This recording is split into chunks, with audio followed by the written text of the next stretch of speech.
당신의 인생을 하나의 걸작으로 만들자. 부의 축적이 그 길에 큰 도움이 될 것이다. 안녕하세요. 순하나의 서재에 오신 걸 환영합니다. 앞에 읽어드린 문장은 보도 셰퍼가 한 말이었습니다. 무일푼에서 4년 만에 백만장자가 된 보도 셰퍼. 이전에도 그의 책을 읽어드린 적이 있는데요. 그는 한국 사람들의 일하는 태도가 늘 인상 깊었다고 말합니다. 그래서 한국에 강연으로 와서 이 책을 권하기도 했죠. 자신이 빠르게 부를 축적한 비밀을 모두 담은 건데요. 특히 돈 버는 규칙이 완전히 바뀌었다고 말합니다. 아무래도 이 책을 우리나라 사람들에게 권한 건 대부분이 그 규칙을 모르고 있기 때문이었던 것 같아요. 그래서 오늘 이 책을 여러분께 읽어드리려고 합니다. 보도 셰퍼, 부의 레버리지. 그는 세상이 달라지고 있고 새로운 게임이 시작되었다고 합니다. 이 시대의 새로운 규칙을 가장 먼저 습득하는 사람이 부를 거머쥘 수 있다는데요. 오늘 이 책을 읽으며 그 규칙들을 살펴보고 여러분의 인생을 걸작으로 만드는데 조금이나마 도움이 됐으면 좋겠습니다. 함께 읽어보시죠.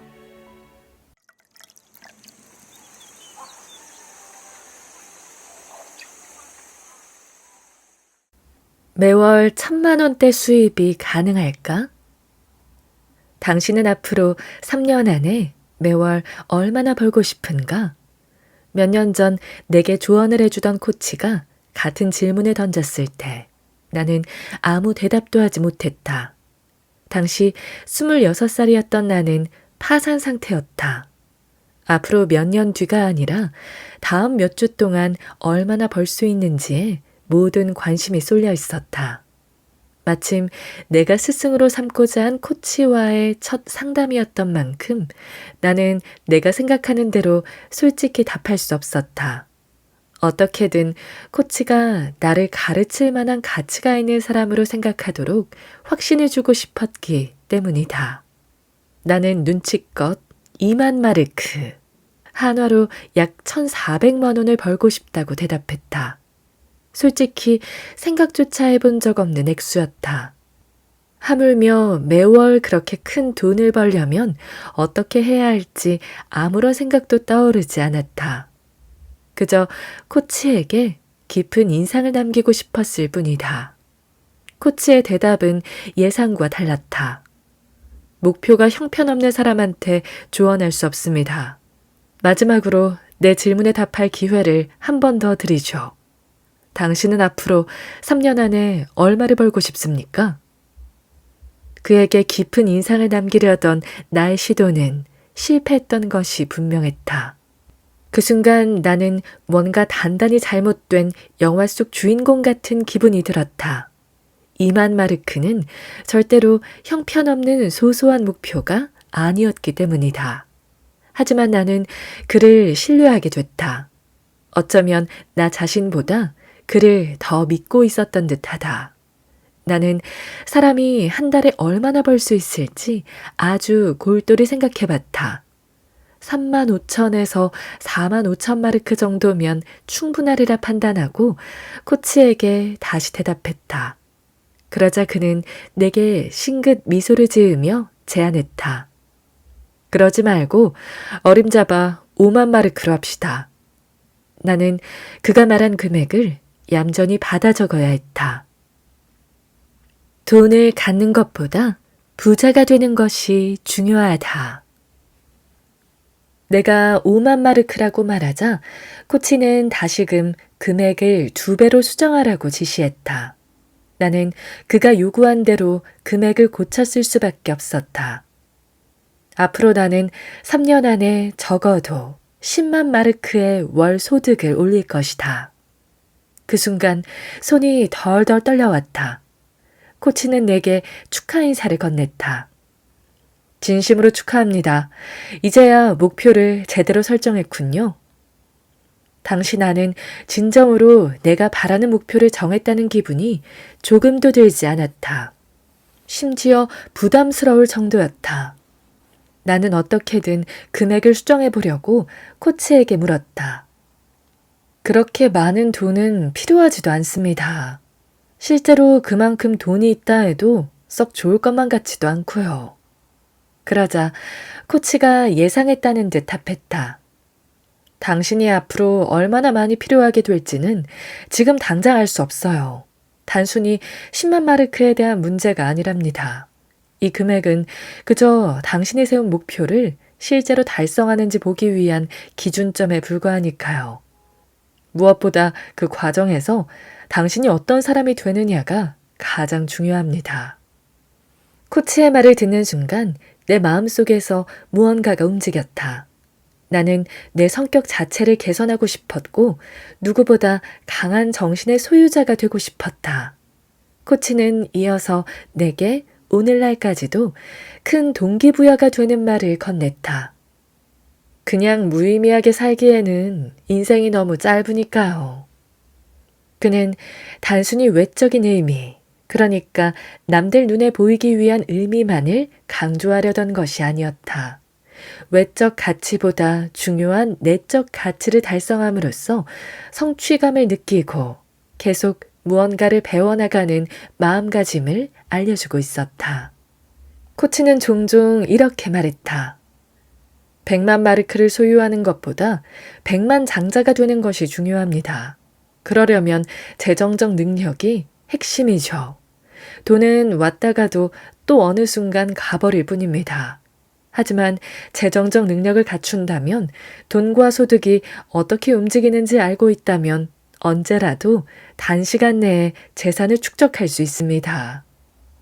그때만 해도 나는 한 달에 10만 마르크나 되는 큰 돈을 벌 수 있을 거라고 감히 상상조차 하지 못했다. 내게는 정말 기적 같은 일처럼 느껴졌다. 실제로 목표를 달성하려면 내가 원래 벌어들이던 수입을 무려 5배까지 늘려야 했다. 게다가 무려 2년 반이라는 시간이 걸렸다. 그런데 이제 돌이켜보니 터무니없는 기적처럼 느껴지지는 않았다. 나는 목표를 위해 열심히 일했고 내가 무엇을 했는지 또 잘 알고 있었으니 말이다. 달라진 돈 버는 규칙 12가지를 정복하라. 불과 200년에서 300년 전만 해도 모든 가정의 90% 이상이 독립적으로 생활했다. 각자 자급자족하며 살았다. 그러다 산업혁명 이후 큰 변화가 일어났다. 기업과 국가에서 고정된 일자리를 제공하기 시작한 것이다. 사람들은 자유를 포기하는 대신 안정된 직장을 택했다. 시대의 변화에 따라 농사와 소규모 상업에 종사하던 사람들이 공장으로 일자리를 옮기기 시작했다. 그렇게 우리의 조상은 기업가적 능력을 상실했다. 처음에는 노동자를 위한 규정이 전무했다. 노동자의 권리는 찾아볼 수 없었다. 과거의 직물 공장이 그랬다. 아이들은 이미 5살부터 소위 악마의 공장에 종속돼 주 70시간에 달하는 끔찍한 업무량을 견뎌야 했다. 많은 사람이 피로에 지쳐 쓰러졌고 죽어나갔다. 시간이 지나면서 노동자의 권리를 대변할 조합의 필요성이 대두됐다.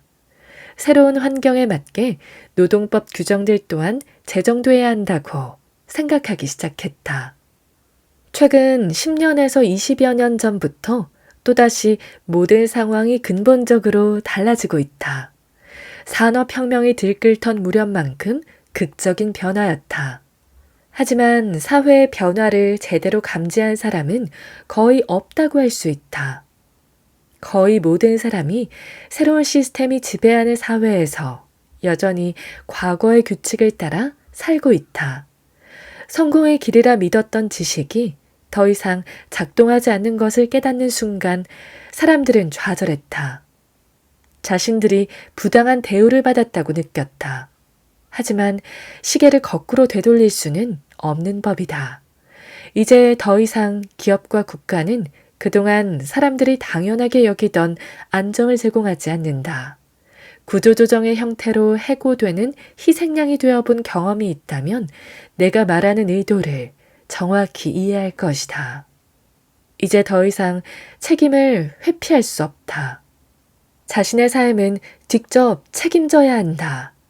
개인에 대한 책임은 더 이상 기업과 대기업의 몫이 아니며 다시 개인 스스로 짊어져야 할 시기가 됐다. 새로운 시스템에는 새로운 규칙이 필요하다. 아직까지는 어떤 규칙을 마련해야 하는지 잘 알려져 있지 않아 대다수가 고리타분한 옛 규칙대로 살기 위해 애쓴다. 하지만 모두 헛수고일 뿐이다. 새로운 시대가 시작될 때마다 승자와 패자가 존재했다. 새로운 규칙을 빠르게 알아차리고 생활에 재빨리 반영하는 사람은 승자로 살아남았다. 패자의 자리는 계속해서 과거의 규칙들을 붙들고 있는 사람들이 차지했다. 이미 새로운 시대가 시작했다는 사실마저도 제대로 인식하지 못한 사람들이 숱하다. 마치 게임을 시작하면서 게임에 맞지 않는 잘못된 규칙을 따르는 것이나 다름없다. 과거부터 전해져 내려오는 오래된 진리는 전통만 내세울 뿐 오늘날 활용할 수 있는 지혜는 거의 남아있지 않다. 새로운 규칙을 제대로 따르면 수입은 거의 자동으로 늘어날 것이다. 이제 그 규칙들을 하나씩 살펴보자. 규칙 1. 일회성이 아닌 다회성 수입이 필요하다. 어느 날 코치가 내게 물었다. 당신은 일한 것에 대한 보수를 몇 번이나 받았습니까? 이 질문에는 새로운 규칙 중 가장 중요한 내용이 숨어 있다. 코치의 질문은 당신의 노동에 대한 보수가 단 한 번의 일회성 지급으로 끝나지 않도록 하라는 의미다. 직장인으로 고용되면 시간당 임금을 받는다. 즉, 자신이 일한 시간만큼 돈을 받는 것이다. 대부분의 프리랜서에게 적용되는 규칙도 동일하다. 프리랜서도 자신이 일한 만큼 돈을 받는다. 다시 말해 일하지 않으면 수입도 없다. 사실 일회성 보수를 지급받는 근무 형태는 그리 바람직하지 않다.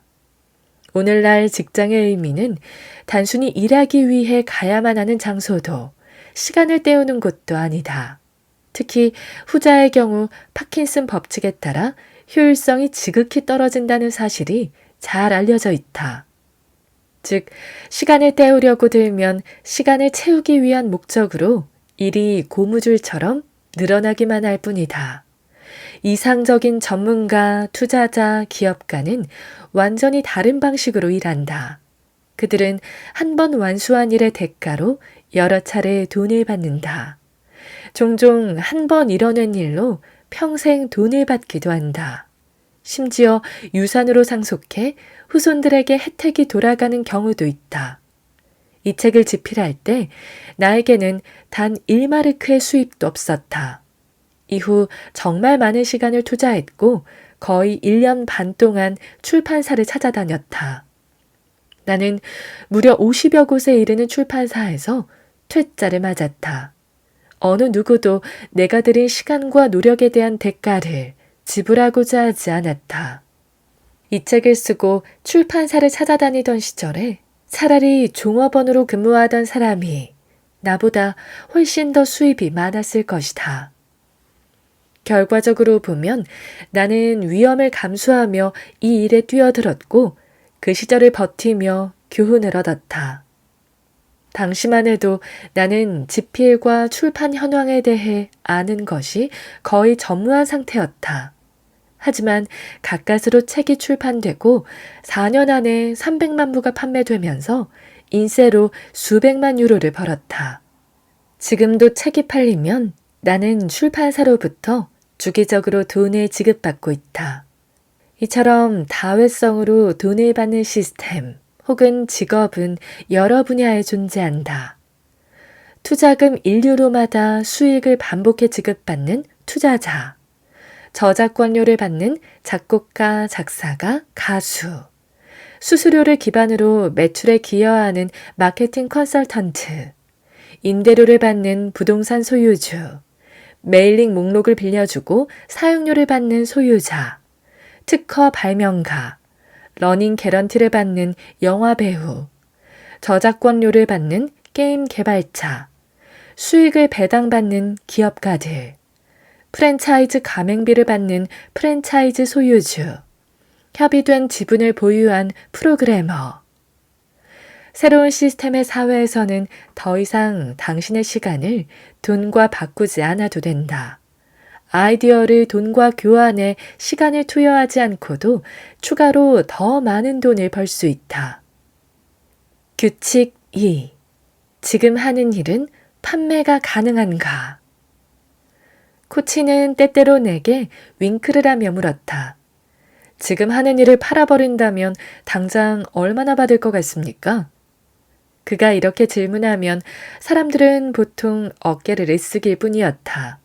이 질문의 이면에는 매우 중요한 성찰이 숨어 있다. 직업은 유산으로 물려줄 수도 없고 팔 수도 없다는 것이다. 만약 당신이 지금 하는 일을 더 이상 하지 않는다면 그 일의 가치 또한 사라지는 셈이다. 반면 당신이 일하는 기업의 소유주가 기업의 매각을 원한다면 그것은 실현 가능한 일이 된다. 설령 직장인으로 일하기를 결정한다고 해도 동시에 팔 수 있는 무언가를, 즉 수익을 가져오는 무언가를 만들어낼 수 있는지 곰곰이 생각해 봐야 한다. 이를테면 집, 특허, 지적 소유권 같은 것들이다. 이와 관련한 규칙은 첫 번째 규칙과 매우 유사하다. 규칙 3. 시대에 맞는 롤모델을 찾아라. 오늘날 사람들이 우상으로 삼는 모델도 달라졌다.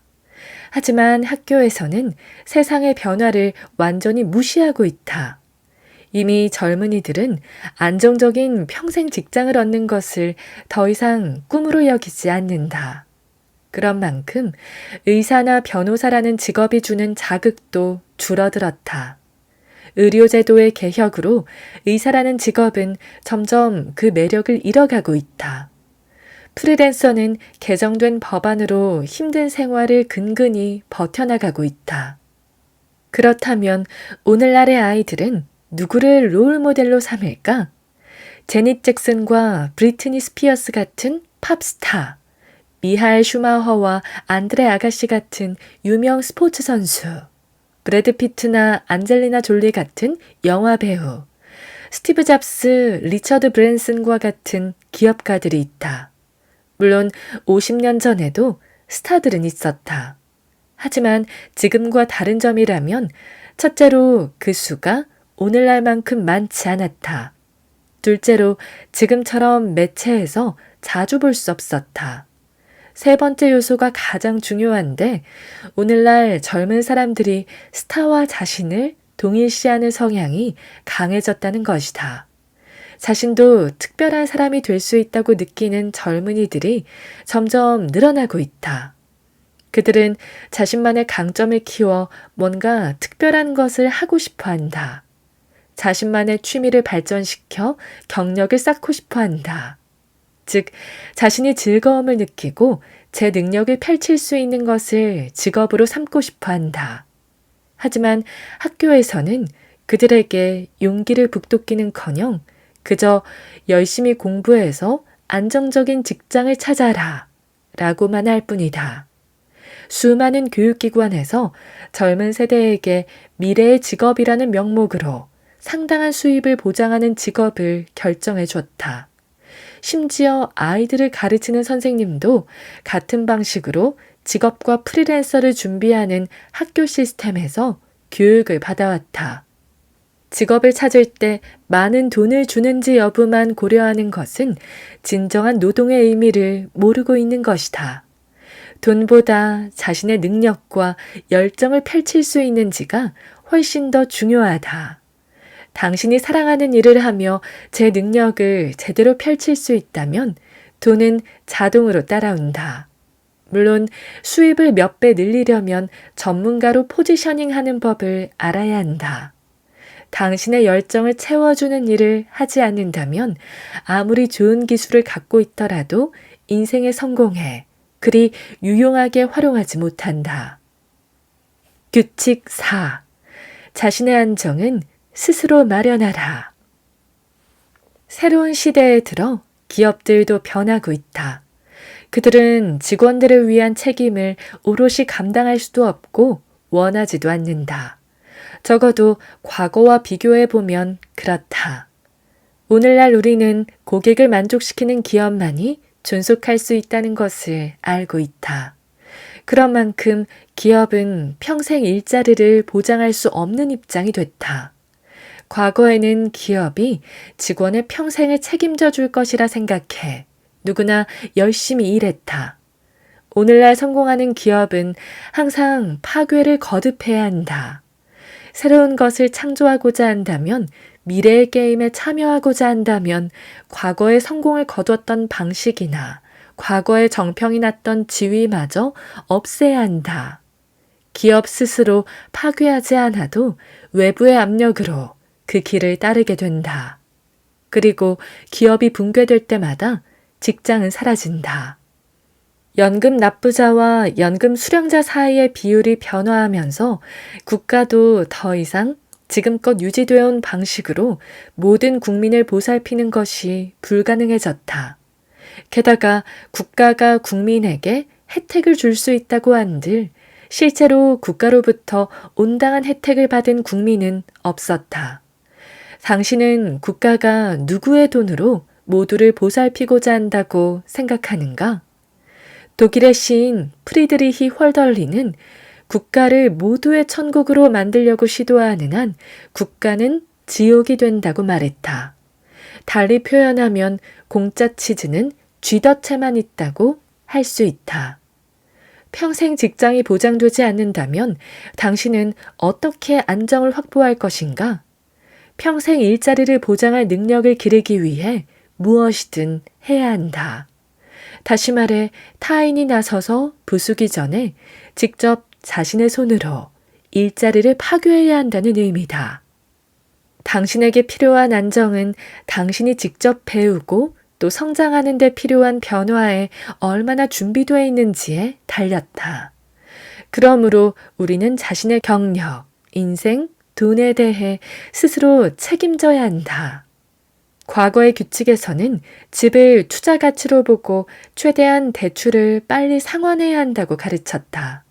오늘날 우리가 살고 있는 집은 절대로 투자 대상이 아니다. 집이란 사치품은 될 수 있어도 일상생활에 필요한 수익률을 올려주진 못한다. 물론 자가로 집을 소유하고 거주하는 것은 추구할 만한 가치가 있다. 단 집을 마련하기 위한 대출을 빨리 상환하는 것은 더 이상 영리한 행동이 아니라는 의미다. 규칙 5. 이기기 위한 게임을 하라. 과거에는 직업이 가진 위험에 대해 항상 회의적인 자세를 취했다. 굳이 위험을 무릅쓰지 않아도 충분히 보장을 받았기 때문이다. 오늘날은 다르다. 위험을 감수해야 모든 면에서 더 많은 것을 얻는다. 위험을 무릅쓰고 투자한 투자자들은 12%의 수익률을 달성했고 그보다 훨씬 더 많은 연수익을 벌기도 했다. 위험을 감수할 준비가 돼 있는 기업가일수록 부자가 될 수 있다. 물론 한 가지 역설이 존재한다. 최고의 기업가와 투자자들은 완전히 다른 시각으로 상황을 바라본다. 그들을 지켜본 바에 따르면 절대 무모한 행동을 하지 않는다. 그들은 확실한 일, 다시 말해 분명히 올바른 일만 한다고 주장했다. 무엇보다 그들은 자신이 성공할 것임을 확신했다. 물론 그들은 자신의 안전성을 확보하기 위해 누구보다 열심히 노력했다. 변화를 인식하고 명확하게 이해하는 방식을 습득했다. 사실 변화란 자신이 처한 상황을 제대로 이해하지 못하고 끝까지 과거의 관습에서 벗어나려 하지 않는 사람들에게만 위험하고 위협적인 것으로 보이기 마련이다. 당신은 어떠한가? 최근 5년 동안 위험을 무릅쓰고 무언가를 시도해 본 적이 있는가? 대다수의 사람은 어떻게든 위험을 피하려 한다. 배움을 통해 변화에 대응하고 계속 성장하려는 자세가 준비되지 않았기 때문이다. 이처럼 위험을 회피하는 태도는 자신이 원래 벌 수 있었던 만큼 벌지 못하는 주된 이유가 된다. 불을 쌓든 위험을 회피하든 누구나 자유와 안전성 중 한 가지를 결정해야 하는 순간을 맞이한다. 두 가지를 모두 선택하는 것은 불가능하다. 안전성을 찾는 사람은 결국 두려움을 발견한다. 세계적인 소설가 세르반테스는 두려움에 대해 이렇게 경고했다. 두려움은 감각을 혼동시켜 사물의 본 모습을 다른 식으로 인식하게 만든다. 안전성을 추구하는 세계는 몹시 편협하고 큰 변화를 경험할 수 없다. 때때로 사람들은 대기업 중 하나가 무너졌다는 기사를 읽으면서 자신의 철학이 입증됐다면서 만족한다. 이처럼 위험을 회피하려는 사람의 습성을 설명하는 옛 속담이 하나 있다. 거인은 종종 비틀리고 떨어지지만 벌레는 그렇지 않다. 그들이 할 수 있는 것이라고는 땅을 파고 기는 것이 전부이기 때문이다. 이 세상에는 공짜란 존재하지 않는다. 그것은 안정 또한 마찬가지다. 안정을 취하기 위해 사람들은 삶의 질을 대가로 치른다. 안정이라는 환상을 위해 모험과 아름다움으로 가득한 흥미진진한 인생을 두려움과 불안으로 가득 찬 삶으로 바꾸려는 사람들이 너무나 많다. 하지만 두려움이라는 감정은 종종 안정을 취하는 대신 자신이 누릴 수 있는 것들을 포기하게 만든다. 위험을 감수하는 자세를 취하면 다시 말해 조금씩이더라도 심사숙고해 발걸음을 내딛다 보면 생각보다 많은 것을 이룰 수 있다. 아마 거의 모든 것을 이뤄낼 수 있을 것이다. 나아가 진정한 성공에 이르기 위해서는 커다란 도약을 감행할 용기가 필요하다. 깊은 구덩이는 조금씩 여러 번 뛰는 것만으로 건널 수 없는 법이다. 항상 자신이 처한 상황을 통제하려고 꼭 애쓰지 않아도 된다. 어차피 가능하지도 않다. 오히려 그보다 힘든 상황에 대처하는 힘을 키워야 한다. 솔직히 당신이 처한 상황을 나는 알 수 없다. 하지만 내 삶에서 중요했던 모든 이정표와 성공을 보면 나는 항상 위험을 무릅쓰고 도전해야 했다.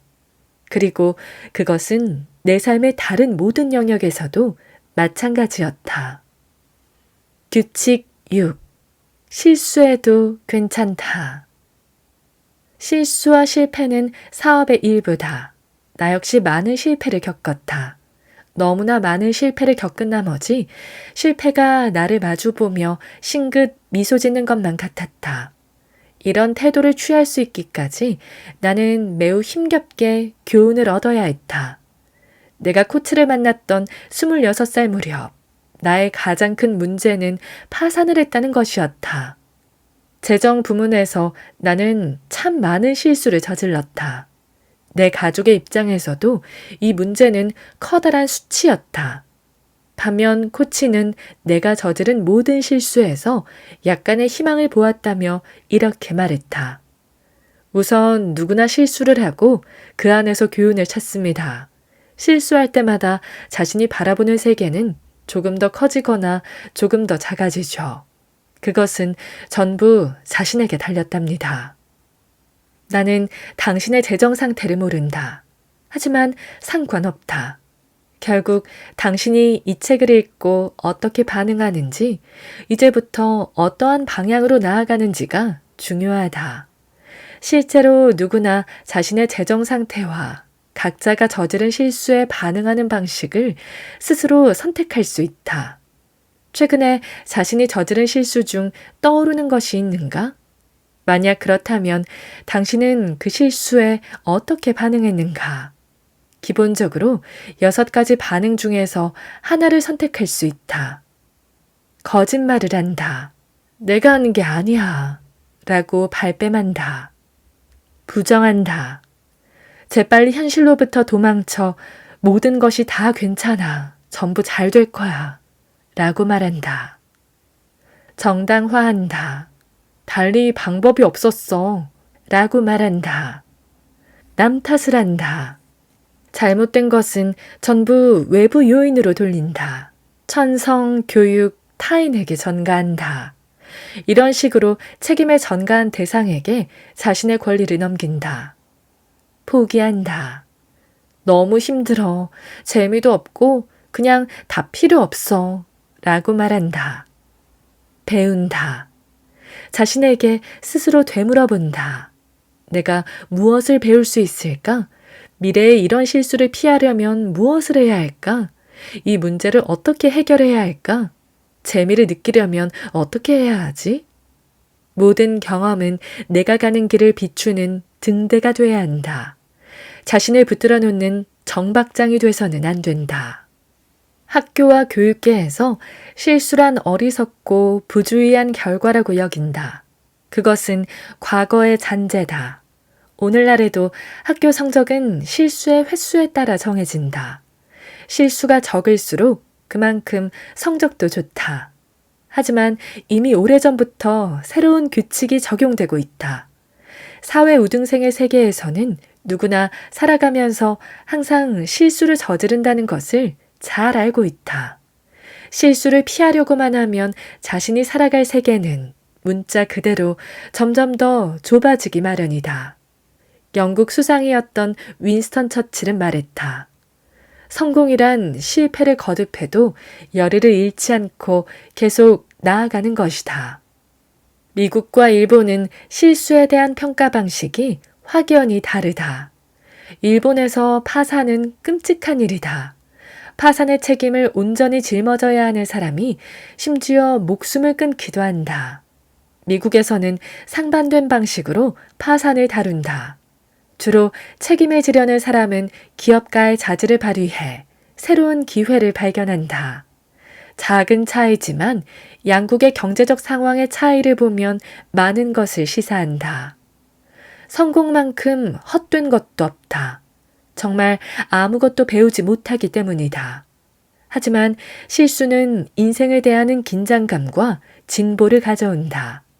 실제로 나는 성공이 아니라 실수를 통해서 많은 것을 배웠다. 학습과 성장의 길은 항상 실수에서 시작된다. 무언가를 배우려면 실험하고 실수할 용기를 갖고 있어야 한다. 실수는 미래를 미리 보여주는 거울과도 같아. 실수를 거듭해 미래를 채무로 채울지 실수를 만회해 투자로 만들지는 자신에게 달렸다. 만약 실수로 빚이 생긴다면 위험한 상황을 마주할 때마다 움츠러들 것이다. 누군가 절대로 다시 새로운 시도를 하지 않겠다고 말하면 나는 그가 배움을 멈췄다고 판단한다. 실망감이 그의 성장을 멈춘 것이다. 많은 사람이 부자가 되지 못하는 이유도 자신의 실수를 계기로 행동을 멈췄기 때문이다. 그들은 자신이 느끼는 실망감에 대처하는 법을 학습하는 대신 앞으로 똑같은 일을 피하는 데만 급급한다. 성공한 사람들은 실수를 미래를 위한 투자라고 인식한다. 그들은 실수를 빨리 경험할수록 더 기뻐한다. 부자에게 실수는 정신적 예금과도 같다. 그들은 실수를 통해 배우고 자신들의 투자가 풍성한 열매를 맺을 수 있도록 보살핀다. 규칙 7. 계속 배우고 성장하라.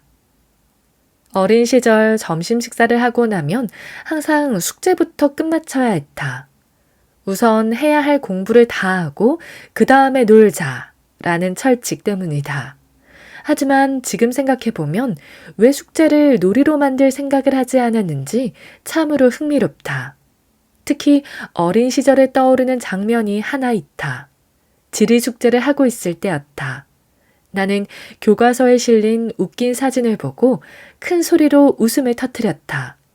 곧바로 엄마가 방문을 열고 들어와 엄한 목소리로 내게 물었다. 보도, 지금 웃고 있는 거니? 나는 네가 숙제하고 있다고 생각했는데.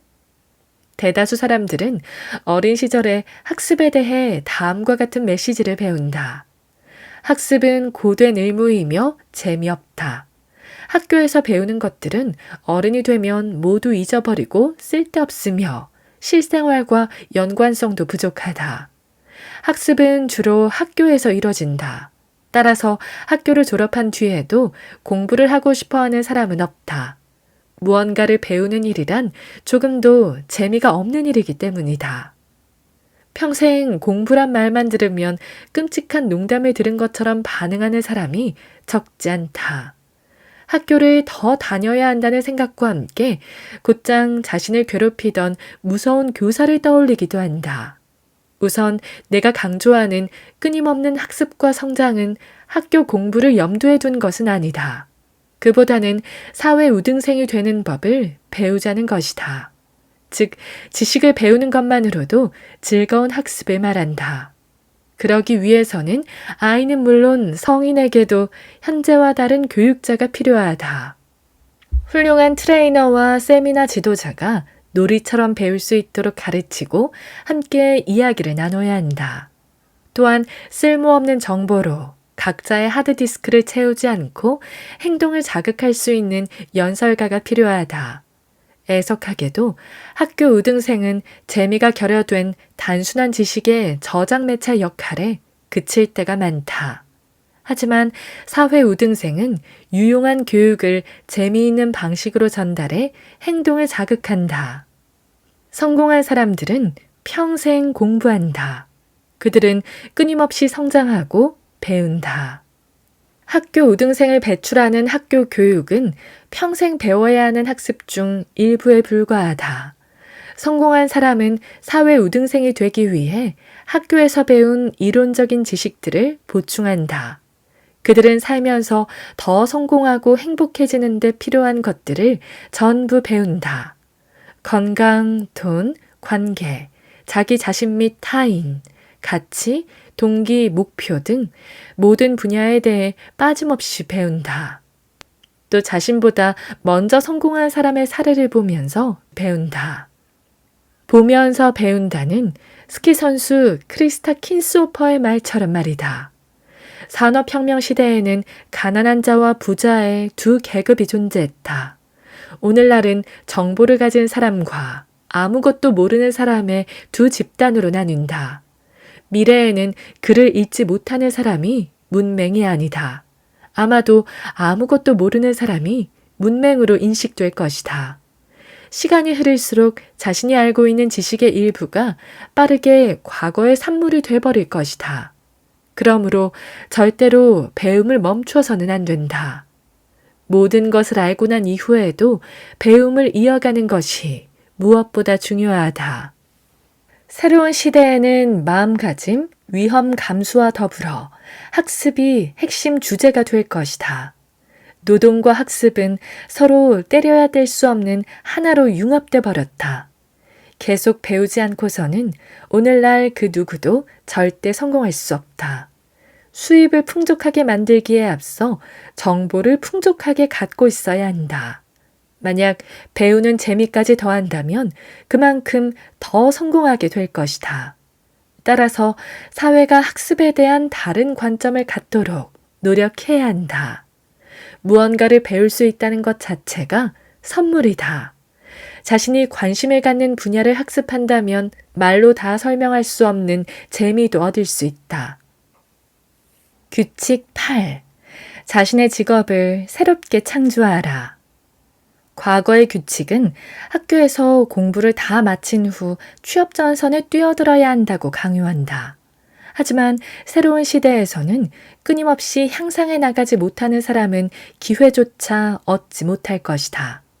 규칙 7에서는 평생 학습을 통해서 나 자신을 끊임없이 성장시켜야 한다고 강조했다. 자신을 개선하는 것만으로는 충분하지 않다. 간혹 과거에 얽매여 그대로 머물러 버리는 경우가 많기 때문이다. 그보다 과거를 완전히 떨쳐버릴 수 있어야 더 많은 성공을 거둘 수 있다. 예를 들어 교육 수준이 직원들의 수입에 미치는 영향을 살펴보자. 최근 10년간 경력 직원의 수입은 크게 하락했고 끊임없이 급속도로 하락하고 있다. 교육 수준이 낮을수록 임금 삭감의 속도는 더 빨라지고 있다. 능력이 뛰어난 피고용인의 수입도 마찬가지로 큰 폭으로 하락했다. 즉, 경험의 가치가 사라지고 있는 것이다. 또 다양한 직업군에서 세대 교체가 진행되고 있다.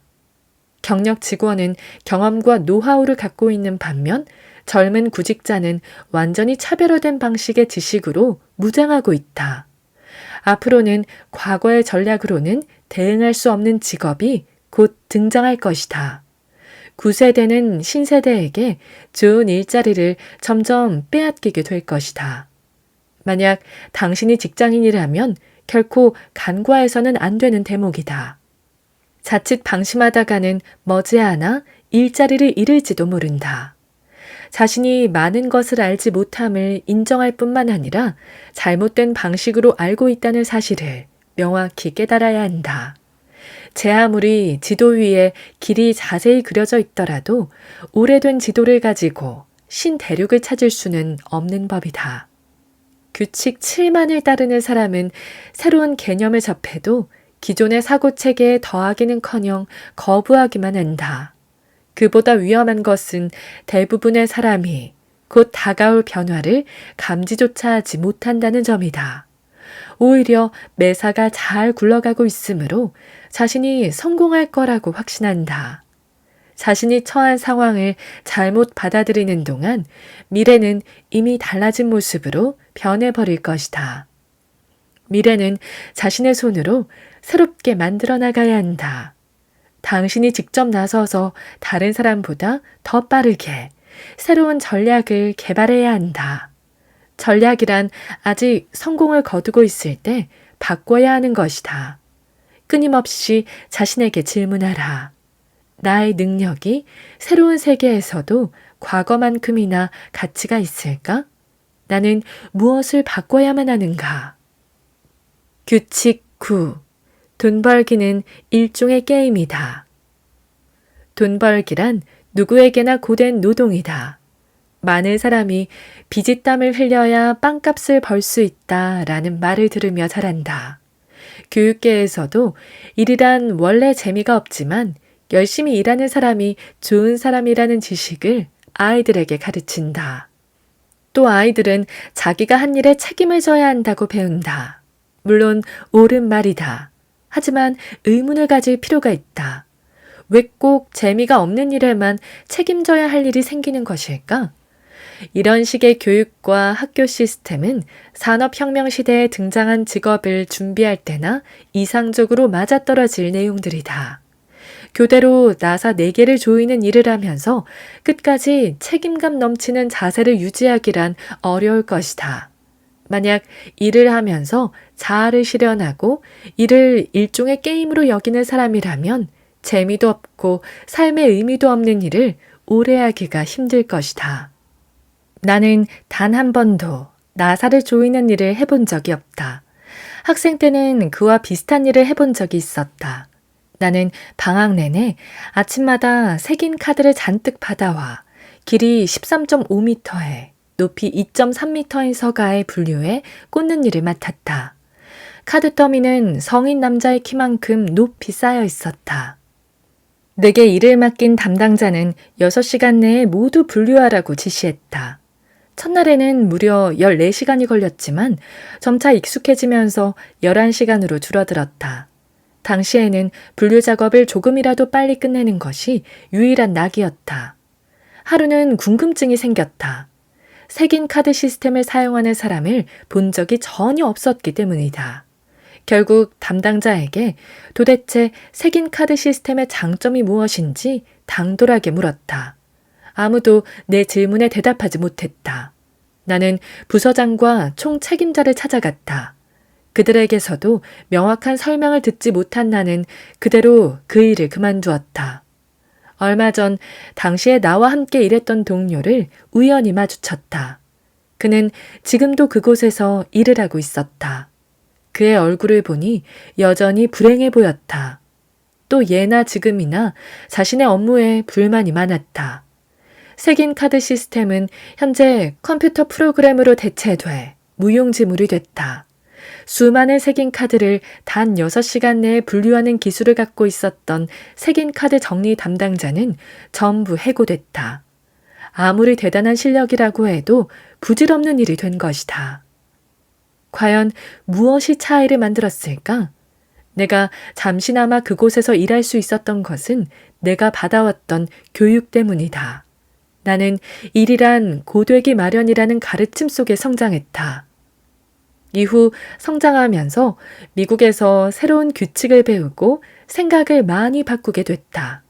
하지만 예전에 함께 일하던 직장에서 아직도 일하고 있는 동료들은 여전히 열심히 일하는 사람이야말로 성실하고 좋은 사람이라는 규칙을 따르고 있었다. 그들이 따르고 있는 규칙을 감안한다면 내 동료는 성공한 사람이고 나는 비겁한 사람일 것이다. 그가 보기에 내 방식은 제대로 일을 하는 것이 아닐 뿐더러 너무나도 미심쩍은 방식이었을 수도 있다. 솔직히 말해 지금처럼 확고한 나만의 철칙을 가진 상태라면 난 그곳에서 단 1분도 일하지 않을 것이다. 무엇보다 일은 즐거워야 하며 일종의 게임이어야 한다. 또한 우리가 정말로 좋아하는 일을 할 때, 자신의 열정을 충족시켜주는 일을 할 때 비로소 맡은 일을 제대로 해낼 수 있고 제 능력을 발휘할 수 있다. 일은 곧 우리가 좋아하는 놀이나 취미처럼 큰 재미를 느낄 수 있어야 한다. 마음에 내키지도 않는 일을 억지로 하며 시간을 허비하기에 인생은 너무나 짧다. 절대로 돈을 벌기 위한 목적만으로 일하지 마라. 돈이 일의 목적이 되면 당신은 자신이 벌 수 있는 만큼도 벌지 못할 것이다. 이를 통해 얻는 결과도 당신이 누릴 수 있는 삶의 질에 부합하지 않는다. 내 주장에 거부감을 느끼는 사람들이 많다. 그들은 주로 과거의 규칙 안에서 생활하고 있기 때문이다. 심지어 자신들이 신성하게 생각하는 일에 대한 가치나 기타 모든 것들을 내가 무너뜨린다고 느낀다. 물론 그들의 입장을 충분히 이해한다. 하지만 만약 내가 제안하는 새로운 규칙이 옳다면 어떻게 해야 할까? 도대체 언제까지 자신이 만족하지도 않는 일을 매일 하며 살 것인가? 삶의 질은 자신이 믿고 따르는 규칙이 만들어내는 결과일 뿐이다. 랄프 월도 에머스는 이렇게 말했다. 전통만 고수하는 사람은 언제나 같은 곳에 머무르게 될 것이다. 전통을 집어던져버리는 사람만이 온 세계를 그의 손에 쥐게 된다. 규칙 10. 장점을 강화하라. 단점을 없앤다고 부자가 되지 않는다. 예컨대 철자 하나 틀리지 않고 맞춤법에 능하다고 해서 높은 수입을 얻을 수 있는 것은 아니다. 탁월한 성과를 달성하는 사람들이 부를 차지한다. 평균 정도의 능력은 평균적인 임금을, 월등한 능력은 월등한 임금을 각각 차지한다. 단순히 단점만 해소한다면 최고의 성과를 달성하기 위해 자신만의 장점을 강화하는 데 소홀하다면 대부분 평균 수준에서 벗어나지 못한다. 아무도 그런 사람들에게는 관심을 제대로 기울이지 않는다. 결국 평범한 사람은 누구나 할 수 있는 일을 하는데 그치고 만다. 평균적인 가치로 평가되는 사람은 사막에 널린 무수한 모래알처럼 흔하다. 애석하게도 너무나 많은 사람이 자신의 단점을 없애는 데만 치중할 뿐 정작 자신의 장점을 보살피는 일을 등한시한다. 종종 나는 이런 질문을 받았다. 셰퍼씨, 생각해보면 제게는 딱히 아무런 장점도 없는 것 같습니다. 제가 가진 장점을 어떻게 확인할 수 있을까요? 나 또한 스스로 이런 질문을 던지던 시절이 있었다. 당시 전국 대회에서 우승한 후 난 일본에서 개최된 최종 예선에 초청받았다. 그곳의 모든 사람들 앞에서 나의 재능을 입증해야만 했다. 한참을 곰곰이 생각했지만 내 인생에는 남들에게 보여줄 만한 가치가 있는 재능이 아무것도 없다는 결론에 이르렀다. 정말 비극적인 결론이다. 급한 대로 마법 같은 기술 몇 가지를 속성으로 배웠다. 뜻밖에도 대회에서 2등의 성적을 거뒀다. 자신의 장점은 원래 눈에 잘 띄지 않는다. 쉽게 떠오르면 당연한 것이라고 치부하기 일쑤다. 반면 무언가 제대로 작동하지 않을 때는 비상하게 문제점을 알아차린다. 원래 실수와 단점일수록 눈에 더 잘 보이는 법이다. 그건 비극의 시작이다. 대부분의 사람은 자신의 단점을 쉽게 인식하고서 어떻게든 단점을 해소하려고 시도한다. 정작 자신을 부자로 만들어줄 장점은 제대로 신경 쓰지 않는다. 따라서 자신의 장점이 무엇인지 인식하는 과정은 매우 중요하다. 만약 당신이 느끼는 인생의 플로우 상태와 열정에 대해 탐구해 본다면 명확한 해답을 찾게 될 것이다. 설령 아직까지 단 한 번도 그런 경험이 없다고 해도 말이다. 아인슈타인은 모든 아이에게는 천재가 숨어 있다라고 강조했다. 나 또한 그 말에 동의한다. 당신을 비롯해 모든 사람은 특별하고 제대로 꽃피워야 할 재능을 적어도 하나쯤은 지니고 있다.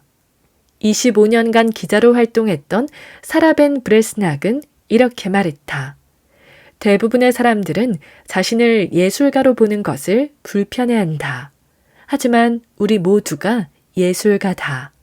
우리는 날마다 마주하는 선택으로 자신만의 독창적인 예술작품을 완성한다. 그 누구도 만들어낼 수 없는 자신만의 무언가를 말이다. 규칙 11. 약점을 해결할 방법을 찾거나 강점으로 바꿔라. 많은 사람이 자신의 약점에 사로잡혀 있다. 또 자신의 마음속 깊은 곳에 괴물이 살고 있는 것은 아닌지 의심하는 듯하다.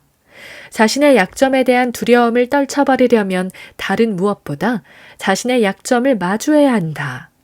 내 마음에 와닿는 약점의 정의는 이렇다. 약점이란 우리의 목표 달성을 회방하는 모든 것이다.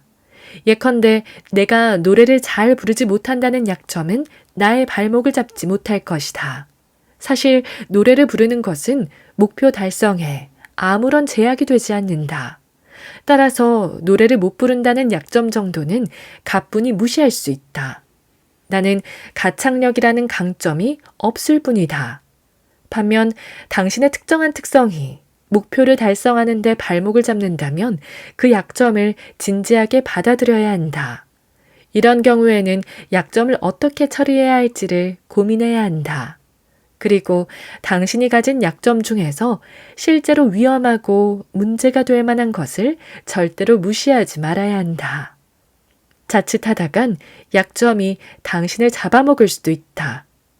반드시 자신의 약점을 제대로 파악하고 있어야 한다. 약점을 파악한 후에는 다음과 같은 대처 방법 중 하나를 선택한다. 약점을 해소할 해결책을 찾는다. 자신의 약점이 그리 중요하지 않거나 오히려 긍정적으로 작용할 수 있는 직업을 선택한다.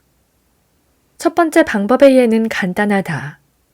만약 지출이 너무 심하다면 신용카드를 잘라버리거나 매월 쓸 용돈을 할당해 두는 식이다. 두 번째 방법의 예는 설명이 조금 필요하다. 한 가지 성격이 두드러지는 어린 소년이 있었다. 소년은 지는 것을 너무나 싫어했다. 무슨 일이 있어도 이를 악물고 계속 싸웠고 만약 실패라도 하면 분통을 터뜨렸다. 만약 내 아이도 그와 같은 행동을 한다면 나는 어떻게 반응했을지 스스로 질문을 던져봤다. 몇 년 전이라면 나는 아마 이렇게 말했을 것이다. 때로는 지는 법도 배워야지. 항상 승리만이 전부가 아니란다. 게임에 참여하고 함께 했다는 것이 중요하지. 세상 누구보다 지기 싫어하던 소년으로 예를 든 인물이 바로 세계 최고의 골키퍼 올리버 칸이다. 얼마 전 나는 그를 실제로 만나 내가 느낀 솔직한 감상을 전해줬다. 약점이라 여길 만한 것이 발목을 잡기는커녕 오히려 자신에게 도움이 되는 일을 찾았으니 얼마나 좋은 일이란 말입니까? 칸 말고도 의사이자 베스트셀러 작가인 디펙 초프라 박사도 약점을 강점으로 바꾸어버린 환상적인 산 증인이다. 그와 함께 식사하는 자리에서 그는 내게 미국에서 인도인으로 살아가는 어려움에 대해 이야기했다. 무엇보다 백인들이 그의 병원을 잘 찾지 않는다고 했다. 그는 자신이 처한 상황을 타개할 방안을 모색했다. 긴 고민 끝에 그는 다시 인도로 돌아가 인도의 전통 치료법인 아유르베다뿐만 아니라 고대 인도인의 지혜와 영적 치료술을 터득했다. 미국으로 돌아와서는 현대의학과 인도의 치료법을 접목한 현명한 인도인으로 자신을 포지셔닝했다. 이후 그는 더 이상 한낱 외국인이 아니라 전문가로 인정받고 있다. 그가 집필한 책도 전 세계에서 베스트셀러가 됐다. 그는 수많은 강연과 세미나를 개최할 뿐만 아니라 병원도 개원했다. 그가 출시한 인도 건강상품의 판촉을 위해 글로벌 유통회사도 설립했다. 오늘날 초프라 박사는 세계에서 가장 돈을 잘 버는 의사 중 한 명일 것이다. 그러니 당신도 자신의 약점을 해결할 해법을 찾아라. 만약 약점을 해결하지 못하겠다면 아예 강점으로 만들어 나가야 한다. 규칙 12. 일하고 배우고 포지셔닝하는 것은 전부 하나다.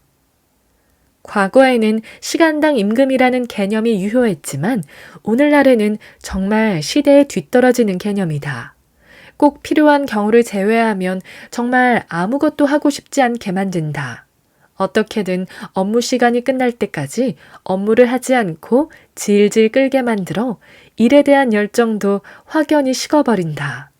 결국 업무를 처리할 수 있는 단 한 번의 기회를 놓쳐버리기도 한다. 시간당 임금이라는 개념에 매몰되면 최대한 적게 일하고 최대한 많이 벌기라는 함정에 빠져버리기 쉽다. 하지만 새로운 시대에는 업무 시간을 다음과 같이 이상적으로 분배해야 한다. 여기서 강조하는 시간은 업무 시간에 해당할 뿐 여가 시간과는 관계가 없다. 일상 업무를 위한 시간, 학습 시간, 전문가로 포지셔닝하기 위한 시간.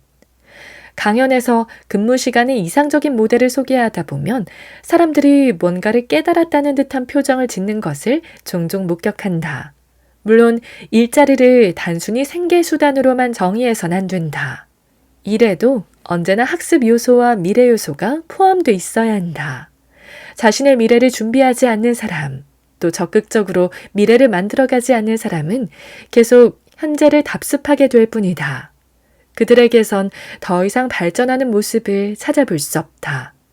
현재 수준과 지금의 진행 과정이 미래에도 그대로 반복되면 결국 그들은 다람쥐 쳇바퀴를 도는 생활에 익숙해진다. 물론 다른 생각을 가진 청중을 만나기도 했다. 나는 그럴 수 없습니다. 지금 하고 있는 일만으로도 내 머리가 가득 차버렸는걸요.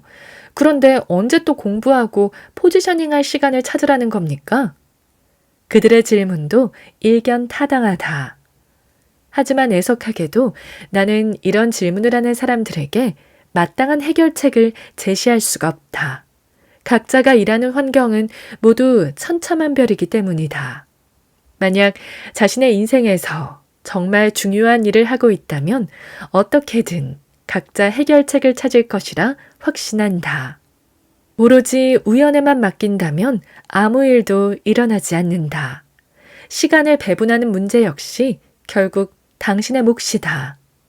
반드시 끊임없는 학습과 성장을 위한 시간, 날마다 포지셔닝 훈련을 위한 시간을 별도로 마련하길 바란다. 어쩌면 현재 상황에서 벗어나 새롭게 훈련을 하는 과정에서 수입이 줄어들어 일정 기간 동안 강제로 절약해야 할 수도 있다. 약속하건대 그 시기는 곧 지나간다.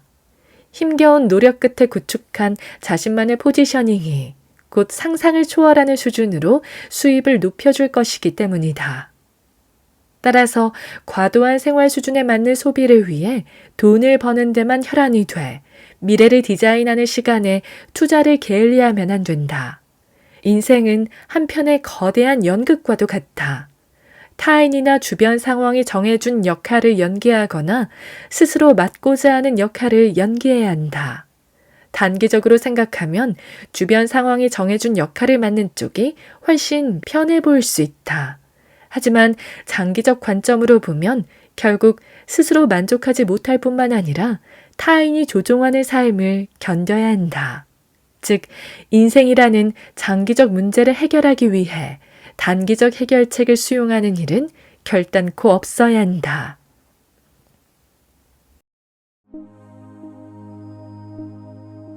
오늘 저와 함께한 시간 어떠셨나요?